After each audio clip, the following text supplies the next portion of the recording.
인터넷 예배가 익숙해지셨죠? 네, 영상으로 드리는 예배가 꽤 많이 익숙해졌을 것 같습니다. 익숙해질 것 같은데 저는 이것이 참 익숙해지지 않나요? 빈 예배당에서, 우리 성도님들 없는 이 예배당에서 말씀을 전하는 게 익숙해져야 되는데 도무지 익숙해질 기미가 없어요. 참 이상하죠? 그럼에도 오늘 저는 주의 말씀을 전해야죠.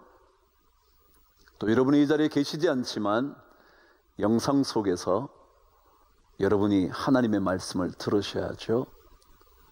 하나님의 말씀이 우리의 길 아닙니까?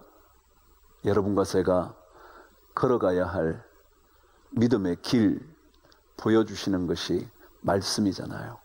그래서 오늘 저와 함께 다시 한번 이 말씀을 통해서 하나님의 귀한 가르침 다시 한번 묵상하게 되기를 바랍니다.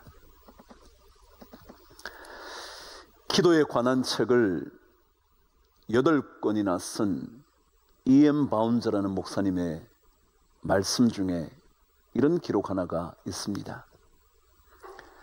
기도라는 것은 하나님과 싸우는 씨름꾼의 마음가짐을 가질 때라야만 그 기도가 가장 고상한 기도가 될 수 있고 또한 가장 위대한 응답을 받을 수 있다. 그랬습니다. 기도라는 것은 진짜 하나님 그분만을 붙잡고 끝을 볼 때까지, 마지막 결론을 얻을 때까지 그분 놓지 않는 씨름꾼의 마음가짐을 가지는 것, 그게 가장 고상한 기도래요. 점잖하게 기도하는 거요, 멋진 언어들이 쏟아지는 거요, 그런 것이 고상한 기도가 아니라 진짜 하나님 한 분만 붙잡고 매달리는 그 기도가 가장 고상한 기도이고 그때라야 가장 위대한 하나님의 응답을 받게 된다 그랬습니다. 마치 야복강에서 밤이 새도록 하나님의 사자와 씨름했던 야곱처럼 말이죠. 근데 여러분, 야곱의 그 야복강에 기도하는 씨름이요, 이상하지 않나요? 여러분, 하나님께서요 말씀 한마디만 하셔도 야곱을 무너뜨릴 수 있었을 겁니다. 주님께서 손가락 하나만 건드리면 그의 온몸이 부서질 수도 있었을 겁니다. 그런데 왜 그렇게 하지 않으시고 밤이 맞도록 야곱과 씨름하신 걸까요? 왜 그 씨름을 허락하셨던 걸까요? 말씀 한마디면 야곱의 생명까지 빼앗을 수 있는 하나님이신데 왜 야곱으로 하여금 밤이 맞도록 여호와의 사자와 씨름하도록 허락하셨겠냔 말이죠. 어쩌면 이제 곧 만나게 될 에서라는 형, 그를 만나기 전에 하나님 그분만을 바라봐야 한다는 사실을 알려주시고 싶었던 것은 혹시 아닐까요? 한순간에 무너뜨릴 수 있는 인생을 밤이 맞도록 하나님 붙들고 있는 그를 허락하신 이유가 형 에서를 만나기 전에 나만 바라봐야 돼, 다른 생각하지 말고 형 만나서 어떻게 말할까, 형이 나를 어떻게 할까, 그런 생각하지 말고 하나님 그분만 바라보라고 하나님께서 가르쳐 주시기 위해서 밤이 맞도록 씨름하게 하신 것은 아닐까 생각이 드는 거예요. 여러분, 전심이라는 단어요, 그 단어는 한 곳으로만 향하는 마음의 힘을 가리킵니다. 한 곳으로만요. 다른 곳을 향하는 것이 아니라 한 곳에만 집중하는 거예요. 그 마음의 힘이 뭐냐면 전심이라는 단어일 겁니다. 히스기야는 얼굴을 벽을 향하여 기도하기 시작했다 그랬습니다. 벽이 뭔가요? 더 나아갈 수가 없습니다. 완전히 막혀버렸습니다. 어떠한 가능성도 있지 않습니다. 그 가능성이 없는 벽을 향하여 말하자면 모든 다른 가능성은 닫아버리고 한 곳으로만, 어디로요? 여호와께, 얼굴을 벽을 향하여 여호와께 그렇게 기도하는 것, 그게 전심이라는 거예요. 그럼 벽이라는 것은요, 막혀 있는 거죠. 모든 것이 끝이 난 거죠. 전진할 수 없는 것입니다. 그런데 만일 그 막다른 벽 앞에서 더 나아갈 수 있다면 그것은 은혜밖에 없습니다. 은혜가 주어지면 벽을 뛰어넘습니다. 은혜를 경험하면 벽을 충분히 무너뜨릴 수 있습니다.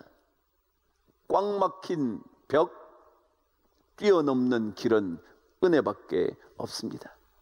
그래서 히스기야는 얼굴을 벽으로 향하고는 하나님께 부르기 시작하므로 은혜를 받기 시작하는 겁니다.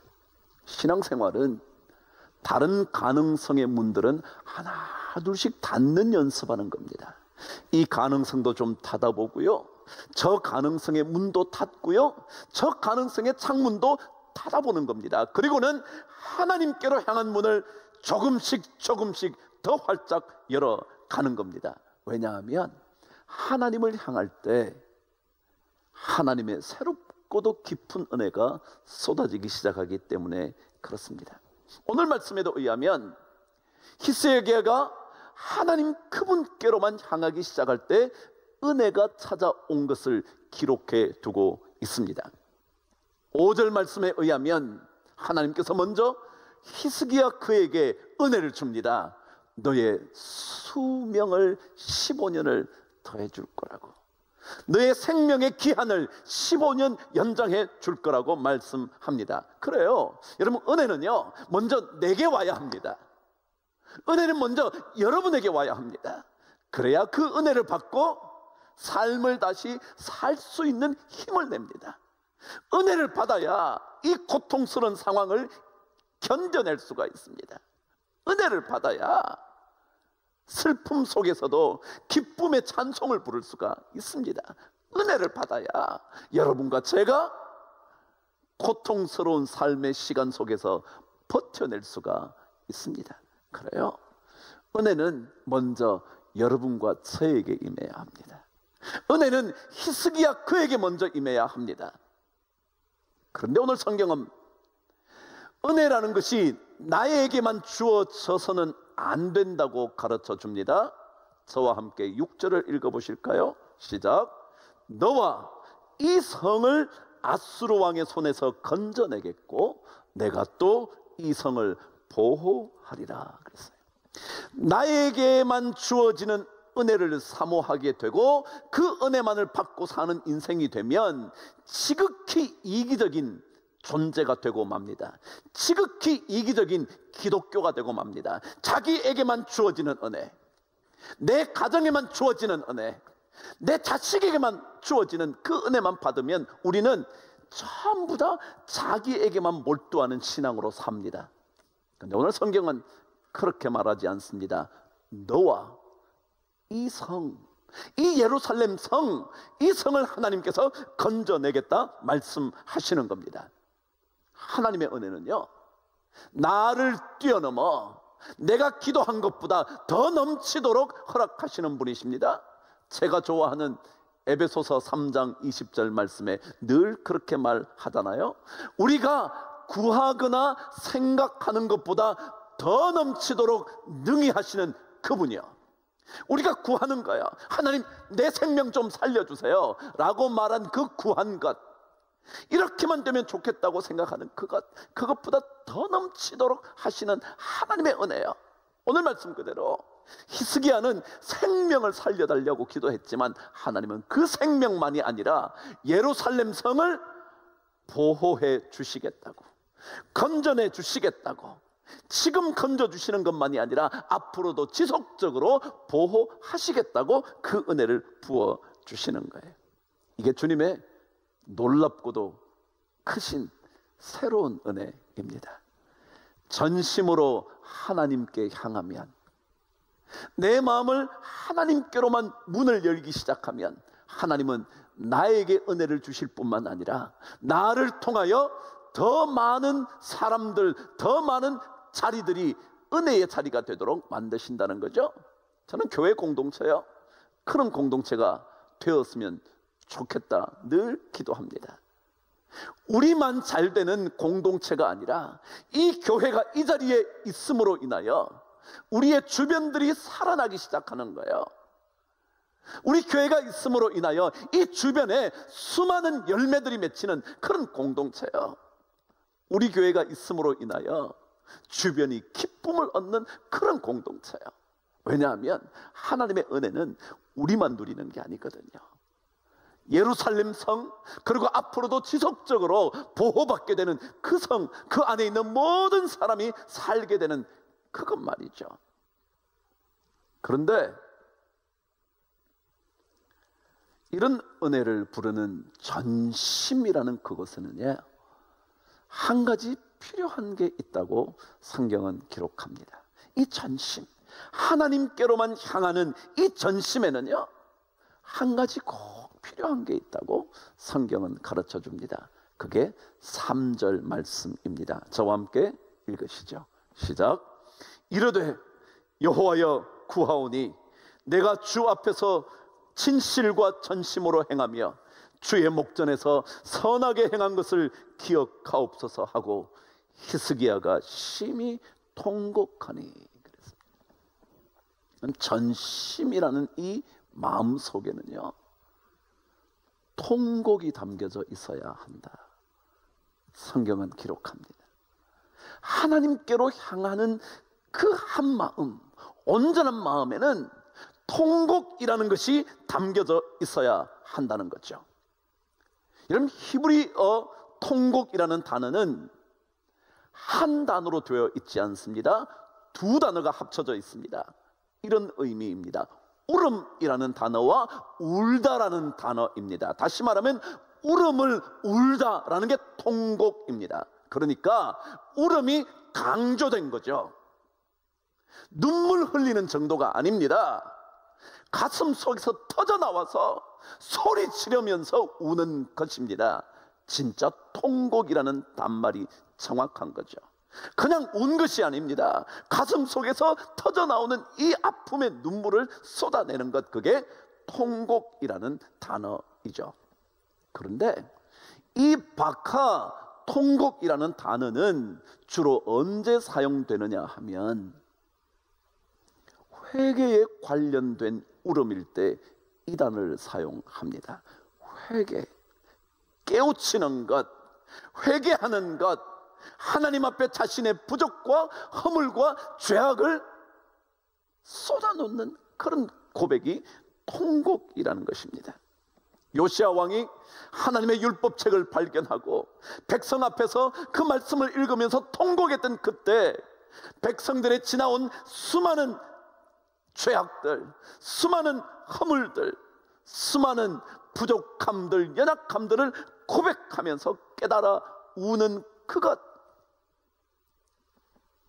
마치 닭 울기 전 3번 부인하리라는 예수님의 그 이야기가 그대로 이루어졌을 때 베드로가 밖으로 나가 통곡했던 것, 자신의 죄악을 확인하고 주님 앞에 울지 않으면 안 되겠다고 생각 들었던 그 마음, 그 마음이 전심에 담겨져 있다는 거죠. 그런데 여러분 한번 보시죠. 히스기야가요, 이 심히 통곡했다는 말 앞에 어떤 이야기를 하고 있는지 여러분 자세히 한번 들여다보세요. 이 통곡을 우리는 고민해 볼 필요가 있다는 거예요. 잘 한번 보시죠. 다시 한번 제가 읽어볼게요. 이르되 여호와여 구하오니 내가 주 앞에서 진실과 전심으로 행하며 주의 목전에서 선하게 행한 것을 기억해 주십시오. 라고 말하고 통곡했다는 겁니다. 여러분 한번 보세요. 이 얘기는 자신의 지나온 삶이 얼마나 하나님 보시기에 괜찮았냔 말이죠. 하나님, 그런데도 나에게 이런 죽음이라는 엄청난 결과를 가져온 이유가 뭡니까? 라는 억울함의 표현 같지 않나요? 여기에 통곡이라는 단어가 억울함의 표현 같잖아요. 하나님, 내가 어떻게 살았는데, 내가 얼마나 하나님께 매달려서 살았는데, 내가 하나님 없이는 안 되겠다고 몸부림치면서 살았는데 이 결과가 도대체 뭡니까? 라고 말하는 억울함의 눈물 같지 않나요? 오늘 말씀해 보면. 그런데 여러분, 성경은 하나님의 말씀이잖아요. 하나님은요, 우리의 중심을 보시잖아요. 자, 만일 하나님께서 중심을 보셨다면 이 얘기를 들었을 때, 그래? 네가 잘 살았어? 그럼 내가 너 살려줘야지. 그렇게 살려주는 게 아니라 하나님 앞에 어느 누가 자랑할 만한 존재가 있겠냐고요. 어느 누가 하나님 앞에 나 하나님 이렇게 살았는데 하나님 뭐 하시냐고, 하나님 내가 어떻게 하나님을 섬겼는데 이럴 수 있냐고 말함으로 그 말씀을 듣고 하나님이 그래 너 진짜 잘했지 라고 상 주실 수 있는 인간이 누가 있겠냐고요. 오히려 히스기야가 이런 말을 했지만, 자랑거리를 늘어놓기는 했지만, 아니 살펴보니까 이 말을 하는 순간 내 안에 내가 얼마나 더러운 존재인가를 생각하기 시작한 것 혹시 아닐까요?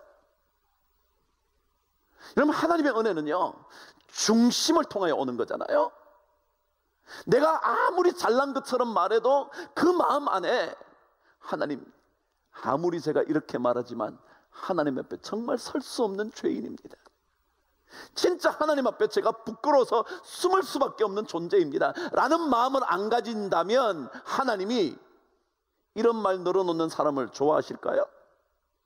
하나님이 그런 자랑하는 인간을 주님께서 은혜를 주신다고요? 아니요. 이런 말은 했지만 진짜 히스기야 마음속에는 나는 진짜 하나님 앞에 설 수 없지, 그 마음이 있지 않았을까요? 저는 이 히스기야의 이야기를 읽으면서 우리의 삶이 때때로 아내에게, 남편에게, 자식에게 막 큰 소리 쳐도요, 내가 그럴 만한 존재 아니지, 이걸 깨달을 때 은혜 아닌가요? 내 마음에 난 잘했어, 넌 뭐했어 라고 말하는 그 가정에 은혜가 있나요? 그게 아니라 혹시라도 자랑한다 할지라도 그 순간에 내가 얼마나 부족한데 나를 이 가정의 가장으로, 이 가정의 엄마로, 엄마 사랑해, 아빠 사랑해라고 말을 듣게 해주는 그 생각을 하면 내가 아무리 자랑거리를 쏟아놓아도 진짜 내가 부족한데 이런 사랑 받고 있구나, 그 생각할 때 진짜 그 가정이 행복한 가정 아닌가요? 저는 이 히스기야의 기도가 자신의 모든 장점을 얘기해요. 진실과 전심으로 행했고 내가 얼마나 선하게 행하는 줄 주님 기억해 주세요 라고 말하지만 마음속으로는 하나님, 제가 진짜 부족합니다, 하나님 저 살려주세요, 저 살려주세요. 그 기도를 하나님께서 받으신 거 아니겠냐 말이죠. 그래서 오늘 말씀대로 내가 내 기도를 들었고 내 눈물을 보았다. 여러분, 만일 그렇지 않았다면 하나님께서 이런 말씀 못 하시죠. 네가 잘했다고? 뭘 잘했는데? 라고 말씀하시면 어떡하냐고요. 하나님은 우리 중심 보시잖아요. 억울해서 흘리는 눈물이 아니라 하나님 앞에 자랑하는 것처럼 말하지만 자신을 들여다보니까 도저히 하나님 앞에 설 수 없는 존재임을 알고 통곡했던 것이 아니겠냔 말이죠. 그 통곡을 하나님께서 받으셨다는 거죠. 시편 34편 18절은 그래서 이렇게 기록하는 거예요. 여호와는 마음이 상한 자를 가까이 하시고 중심으로 통회하는 자를 구원하시는도다. 중심, 진짜 그 마음에 중심으로 하나님 앞에 회개할 때, 눈물로 주님 앞에 부르짖을 때, 그때 하나님이 건져주시는 거예요. 그러니까 히스기야의 이 기도는 잘난 것 얘기해서 하나님이 건져주신 게 아니라고요. 잘난 것 말했지만 자기 안에 얼마나 끔찍한 죄악이 있는지를 알고 주님 앞에 눈물로 쏟아놓았던 그것을 보시고 하나님께서 히스기야에게 복을, 은혜를 내리시기 시작한 거죠. 신앙은요, 하나님 한 분께만 향하는 겁니다.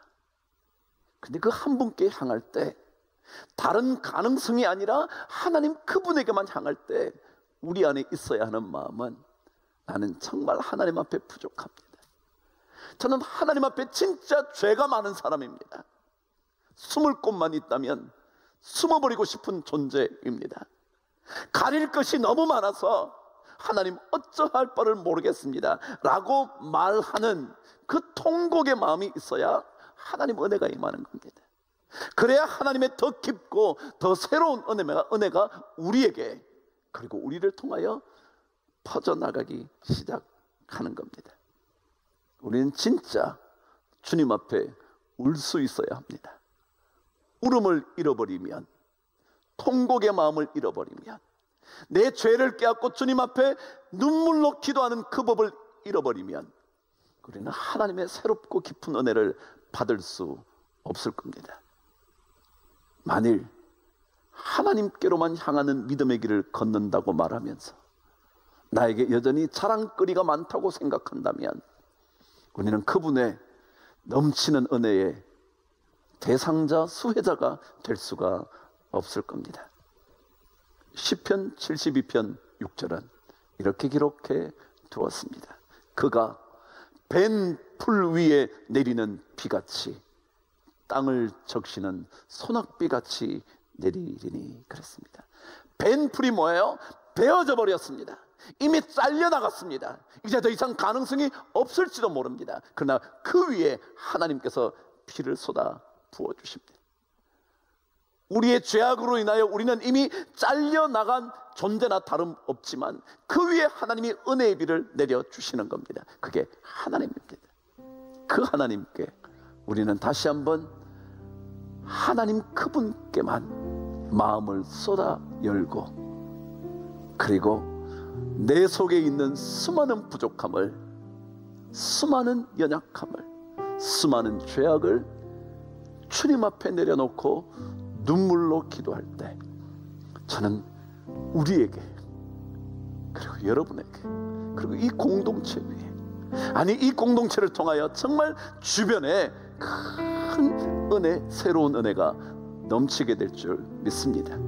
우리 이런 은혜를 우리 모두가 받을 수 있도록 하나님께서 여러분과 저의 마음을 하나님께로만 향하여 눈물 쏟는 기도를 드릴 수 있게 되기를 주의 이름으로 축복합니다.